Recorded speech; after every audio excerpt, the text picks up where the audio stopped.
मैं मजनू अपनी और लैला की कहानी सुनाता हूँ, खैराबाद गांव का जिक्र करते हुए, जहां रेगिस्तान और बरगद का पेड़ कहानी का केंद्र है। मैं लैला के हुस्न और अपनी दीवानगी का बयान करता हूँ।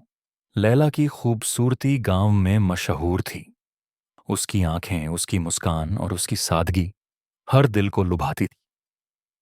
मैं मदरसे में उसकी एक झलक के लिए तरसता और उसकी आवाज मेरे दिल में बस जाती। उसकी हर अदा मेरे लिए इबादत थी और उसका नाम मेरे होंठों पर दुआ। वह मेरी लैला थी, मेरी रूह की मालिका, जिसके हुस्न ने मुझे दीवाना बना दिया। हमारे प्यार की खबर जब लैला के वालिद तक पहुंची तो उन्होंने हमें अलग कर दिया। लैला को घर में कैद किया गया और मुझे गांव से निकाल दिया गया। मेरे परिवार ने भी मेरा साथ छोड़ दिया। मैं रेगिस्तान में भटकने लगा।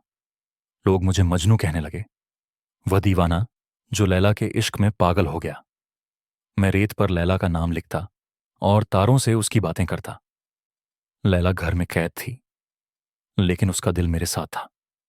वह खिड़की से रेगिस्तान की ओर देखती और मेरे लिए दुआ करती। उसकी माँ उसे समझाती, लेकिन उसका दिल मेरे लिए ही धड़कता।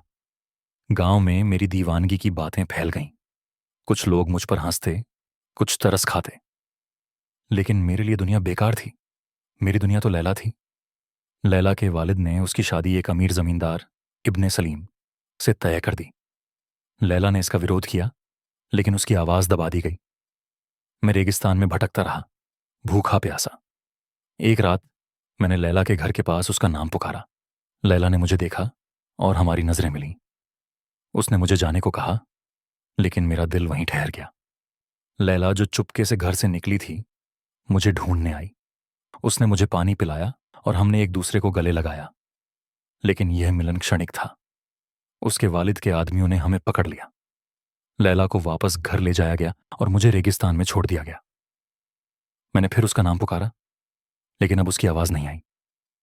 लैला की शादी इब्ने सलीम से हो गई, लेकिन उसका दिल मेरे पास था। एक दिन एक मुसाफिर ने मुझे लैला का पत्र दिया। उसने लिखा, मजनू, मैं तुम्हारे बिना जी नहीं सकती। मैं जल्द तुमसे मिलूंगी। एक रात लैला चुपके से मुझसे मिलने आई। हम बरगद के पेड़ के नीचे मिले और एक दूसरे को गले लगाया। उसने कहा, मजनू, ये हमारा आखिरी मिलन है। मैं अब इस दुनिया में नहीं रह सकती। उसकी आंखें आंसुओं से भरी थीं। अगली सुबह ही मुझे खबर मिली कि लैला ने अपने प्राण त्याग दिए। मैं लैला की कब्र पर गया और वहां बैठकर उसका नाम पुकारा। मेरा दिल टूट चुका था। मैंने भी उसी बरगद के पेड़ के नीचे अपनी आखिरी सांस ली। हमारी दास्तां अमर हो गई। खैराबाद के लोग आज भी हमारी कहानी सुनाते हैं और कहते हैं कि लैला और मजनू का प्यार दो जहानों को मिला देता है।